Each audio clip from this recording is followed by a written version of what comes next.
Welcome to Sasi world. இப்ப Kamal sir அவர்கள் தக் லைஃப் அப்படின்னு ஒரு படம் பண்ணியிருக்காங்க. இந்த படத்துடைய கதை என்ன அப்படின்னு பாத்தீங்கன்னா, ரொம்ப வருஷத்துக்கு முன்னாடி இந்தியாவையே அச்சுறுத்திட்டு இருந்த தக்கீஸ் எனப்படுற தக்கர்களுடைய வரலாறு மையமா வச்சுதான் இந்த படத்தை மணிரத்னமும் கமல் சாரும் பண்ணிட்டு இருக்காங்க. இந்தியாவுல நிறைய கொள்ளை கும்பல் இருக்கு, ஏன் உலக அளவுலயும் நிறைய கொள்ளை கும்பல் இருக்கு. அப்படி எல்லாம் இருக்கும் பொழுது கமல் சாரும் மணிரத்னமும் தக்கீஸை பத்தி எடுத்திருக்காங்க. ஏன்னா இந்த தக்கீஸ் அப்படிங்கிறவங்க 600 வருடமா இந்தியாவை ஆண்ட மன்னர்களா இருக்கட்டும், இந்தியாவை ஆள வந்த ஆங்கிலேயரா இருக்கட்டும், இவங்க எல்லாரையுமே அச்சுறுத்தி பார்த்தவங்க. அவங்களுடைய வரலாறு தான் இந்த வீடியோல நம்ம பார்க்க போறோம். நீங்க இன்னும் நம்ம சேனலை சப்ஸ்கிரைப் பண்ணலாம், சப்ஸ்கிரைப் பண்ணிருங்க. இப்போ வாங்க நம்ம வீடியோக்குள்ள போலாம். இன்னைக்கு தக் அப்படின்னு சொன்னா அது வேடிக்கையா பார்க்கப்படுது. யாராவது ஒருத்தவங்க கேட்கிற கேள்விக்கு இன்னொருத்தவங்க சூப்பரா பதில் கொடுத்துட்டா அதை தக் அப்படின்னு சொல்லி சொல்றோம். ஆனா ஒரு காலத்துல இந்த தக் அப்படின்ற பேரை கேட்டாவே இந்தியாவை ஆண்ட குறுநில மன்னர்களா இருக்கட்டும், மாமன்னர்களா இருக்கட்டும், ஆங்கிலேயர்களா இருக்கட்டும், எல்லாமே பயந்து போயிருந்தாங்க. ஏன் அப்படின்னு சொல்றேன் அப்படின்னு பாத்தீங்கன்னா, சுமார் ஒரு 600 வருடம் யார்கிட்டயும் சிக்காம மக்களை கொள்ளடிச்சு கொலை பண்ணிட்டு இருந்தாங்க. இப்ப யாராவது ஒரு திருடனை பிடிச்சி எதுக்குடா திருட அப்படின்னு கேட்டா, நான் வயிற்று பசிக்காக திருடுறேன் அப்படின்னு சொல்லி சொல்லுவான். இந்த தகீஸை பொறுத்த வரைக்கும் இவங்க திருடுறத ஒரு தொழிலாவே வச்சிருக்காங்க. அதனாலதான் 600 வருஷமா இவங்க யார்ட்டையுமே மாட்டல. முக்கியமா சொல்ல போனா இவங்க திருடர்கள் அப்படிங்கிறது இவங்க குடும்பத்தில் உள்ள மனைவியா இருக்கட்டும், அப்பாவா இருக்கட்டும், அம்மாவா இருக்கட்டும், பிள்ளைகளா இருக்கட்டும், இவங்க யாருக்குமே தெரியாது. அந்த அளவுக்கு ரகசியமா வச்சிருந்தாங்க. அதுக்கு காரணம் இந்த தக்கர் கூட்டத்தை எப்படி வச்சிருந்தாங்கன்னா, ஒரு நிறுவனம், ஒரு இயக்கம் எப்படி இருக்கோ அதே போல கட்டமைச்சு வச்சிருந்தாங்க. இந்த தக்கர் கூட்டம் பாத்தீங்கன்னா ஆப்கானிஸ்தான்ல இருந்து வந்தது அப்படின்னு சொல்லி சிலர் சொல்லுவாங்க. சிலர் என்ன சொல்றாங்க அப்படின்னா, ராஜஸ்தான்லயே மன்னருக்கு கீழே இருந்த இளம் வயது குருக்கள் மூலியமா இந்த இயக்கம் ஆரம்பிக்கப்பட்டது அப்படின்னு சொல்லி சொல்றாங்க. இந்த தகர் கூட்டத்தை பாத்தீங்கன்னா சின்ன வயசுல இருந்து வம்சாவளியா இதே வேலையை பார்த்தவங்களும் இருக்காங்க. இவங்களை புடிச்சு போய் இவங்களை ஃபாலோ பண்ணி தொழில கத்துக்கிட்டு தக்கரா மாறினவங்களும் இருக்காங்க. இந்த தகர் கூட்டத்தை பொறுத்த வரைக்கும் எல்லா மதத்தை சார்ந்தவங்களும் இருந்தாங்க. ஒன்ஸ் அவங்க தக்கியா மாறிட்டாங்க அப்படின்னா அவங்க எல்லாருமே காளியை தான் வழிபட்டு ஆகணும். இந்த தக்கர்களை பொறுத்த வரைக்கும் காளியுடைய வேர்வையிலிருந்து இவங்க பிறந்ததா நம்புறாங்க. அதனால இவங்க கொள்ளையை அடிச்சுட்டு ஒருத்தவங்களை கொன்னாங்கன்னா அது கொலை அவங்க எடுத்துக்க மாட்டாங்க, காளிக்கு கொடுக்கிற பலி அப்படின்னு நினைச்சிட்டு வந்துருவாங்களாம். அதனாலேயே அக்காலத்துல குறுநில மன்னர்கள், ஜமீன்தார்கள் இவங்க எல்லாம் அவங்க ஒண்ணுமே பண்ண மாட்டாங்களாம். அடிக்கிற கொள்ளையில அவங்க கொஞ்சம் பங்கா வாங்கிட்டு விட்டுடுவாங்க. ஏன்னா இவங்க வழிப்பறி பண்றது கிராமத்திலேயோ தெருக்கள்லயோ பண்ண மாட்டாங்க, நெடுஞ்சாலைகளை பயணம் பண்றவங்க தான் பண்ணுவாங்க.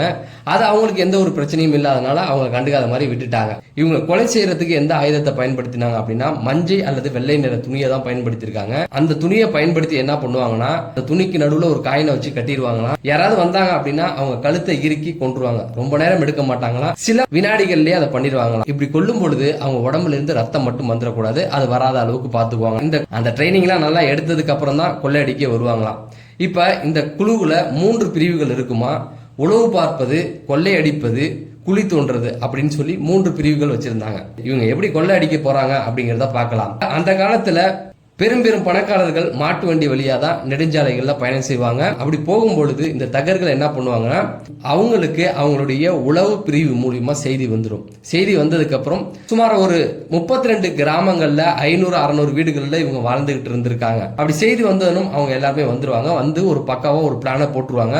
அதுக்கப்புறம் இந்த குழி பெற்ற பிரிவு இருக்கு இல்லையா, அவங்க ஒரு குறிப்பிட்ட இடத்துல போய் குழியை வெட்டி காத்துட்டு இருப்பாங்க. செல்வந்தர்களோ வணிகர்களோ பயணம் செய்யும் பொழுது இந்த தகர்கள் என்ன பண்ணுவாங்க அப்படின்னா, மாறு வேடம் விட்டுட்டு சின்ன சின்ன குழந்தைகள், பெண்கள் இவங்களெல்லாம் அழைச்சிக்கிட்டு ஒரு 40-50 பேர் போவாங்க. அப்படி போகும்போது அந்த செல்வந்தர்கள்ட்டையும் வணிகர்கள்ட்டையும் என்ன சொல்லுவாங்கன்னா, நாங்க இங்க வணிகம் செய்யறதுக்காக போயிட்டு இருக்கோம், இல்ல எங்க உறவினர்களை பார்க்க போயிட்டு இருக்கோம் அப்படின்னு போய் சொல்லிட்டோன்னு குழந்தைகளை பார்த்தோம்னா அந்த செல்வந்தர்கள் கூட்டத்துக்கு ஒரு நம்பிக்கை வந்துடும். ஏன்னா குழந்தைகள் இருக்கனால இவங்களுக்கால நமக்கு ஆபத்து இல்லை, இவங்க நம்ம கூட வருவாங்க, நம்ம அவங்களுக்கு துணையா போவோம் அப்படின்ற மாதிரி போவாங்க. அப்படி போகும்போது ஒவ்வொருத்தவங்களையும் தனித்தனியா பிரிச்சிருவாங்க, தனிமைப்படுத்திடுவாங்க. தனிமைப்படுத்திட்டு அப்படியே அவங்களோட டிராவல் பண்ணுவாங்க. குறிப்பிட்ட ஒரு இடம் வந்ததுக்கு அப்புறம் ஆடல், பாடல், மது இந்த மாதிரியான நிகழ்ச்சி எல்லாம் அங்க நடக்கும்.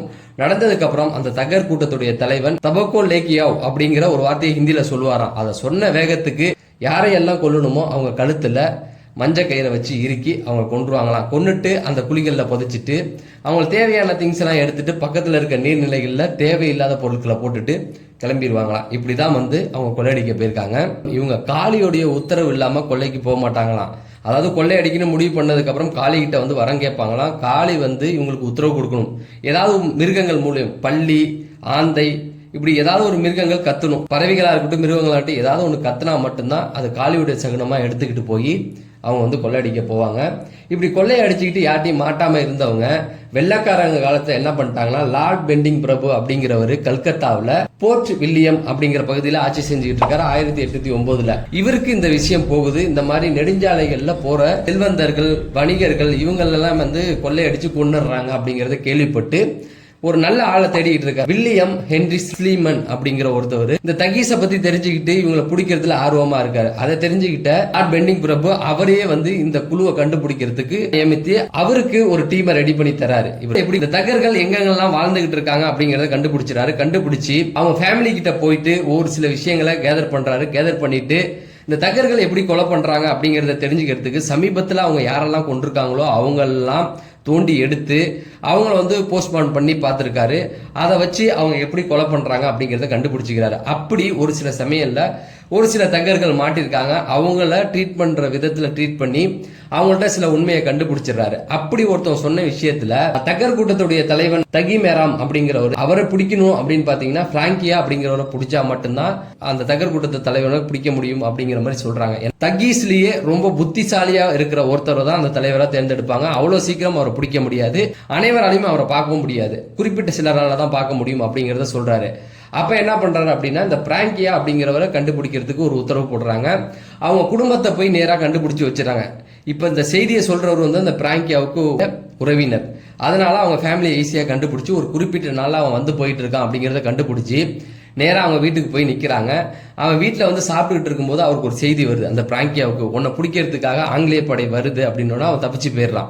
ரெண்டு பேருக்குமே உளவுத்துறை இருக்கு இல்லையா, அதனால ரெண்டு பேருமே விஷயத்த சொல்லிக்கிறாங்க, தப்பிச்சு போயிடுறான். அப்ப அவங்க ஃபேமிலியில போய் சொல்றாங்க, இந்த மாதிரி உங்க பையன் பிராங்கியாவா அப்படின்னு கேட்கும்பொழுது ஆமா அப்படின்னு சொல்றாங்க. அவன் ஒரு திருடன், அவன் ஒரு தக்கி அப்படிங்கறத சொல்றாங்க. அவங்களால நம்ப முடியல. பிராங்கியாவை பத்தி சொன்னதே அவருடைய உறவினர் தானே, அவர்கிட்ட அழைச்சிட்டு போய் சொல்றாங்க. அவர் வந்து உண்மையை சொல்லிடுறாரு. ஆமா, பிராங்கியானாலாம் வந்து தக்கி தான், கொள்ளை அடிச்சு தான் வாழ்ந்துகிட்டு இருக்கோம் அப்படின்னும் போது இது அந்த பிராங்கியாவுக்கு தெரிஞ்சிருது. ஒரு சமயம் ஜான்சி அப்படிங்கிற ஒரு இடம், அதாவது ஜான்சி ராணி ஆட்சி செய்தாங்களா, அது வந்து ஜான்சிங்கிறது பேர் இல்ல, அதுவும் ஒரு ஊரோட பேர். அந்த பிராங்கியா இருக்காரு, அவரை போய் கண்டுபிடிச்சு கொண்டு வந்துடுறாங்க. அவர் கூட ஒரு 50 பேர் வந்திருப்பாங்க. அவங்க எல்லாத்தையும் கூட்டு வந்து மத்திய பிரதேசத்துல ஜபல்பூர் அப்படிங்கிற ஒரு இடத்துல என்ன பண்றாங்க அப்படின்னா, ஒரே மரத்துல வச்சு எல்லாரையும் தூக்கு போடுறாங்க. அந்த மரம் இன்று வரை அங்கேயே இருக்குது. இந்த தகி மேராம் எங்க இருக்கான் அப்படிங்கறத கண்டுபிடிக்கிறாங்க. 1839 அவருடைய 75வது வயதுல அவரை கண்டுபிடிக்கிறாங்க. அவர் கூட 1400 பேரை வந்து அவர் கூடயே வச்சு தூக்கிலிடுறாங்க. இந்த தகி கூட்டத்துடைய தலைவனுக்கும் ஒரு சாதனை இருக்கு. இதுவரைக்கும் அதிக கொலைகள் செய்தவர் கின்னஸ் புக்ல இடம்பெற்றவர் இவர் தான். இவர் மட்டுமே 900 பேருக்கு மேல கொண்டிருக்காரு. அதிகபட்சமா 900 பேரை கொண்டதுதான் கின்னஸ் ரெக்கார்டு. அதையும் இவர் தான் பண்ணிருக்காரு. அந்த டைம்ல வந்து 6000 தக்கர்கள் வந்து கைது பண்ணிருக்காங்க. 3000 பேருக்கு மேல வந்து தூக்கிலிட்டுட்டு பாக்கிய வந்து நாடு கடத்துறாங்க. இந்த வரலாறு தான் கமல் சார் வந்து தக் லைஃப் படத்துல எடுத்துட்டு வராரு அப்படிங்கிற மாதிரி சொல்றாங்க. ஏன்னா இந்த படத்துடைய ஷூட்டிங் பெரும்பான்மை ராஜஸ்தான்ல தான் பண்ணிருக்காங்க. இதுவும் மெயினா அங்கதான் இருந்திருக்கு. அதனால முழுக்க முழுக்க இந்த கொள்ளை கூட்டத்தை பத்தின நிறைய விஷயங்கள் அதுல வெளிப்படும் அப்படிங்கிறது தான். இந்த மாதிரி சுவாரஸ்யமான விஷயங்களை தெரிஞ்சுக்க நம்ம சேனலை சப்ஸ்கிரைப் பண்ணுங்க அப்படின்னு சொல்லி நான் விடைபெறேன். நன்றி, வணக்கம்.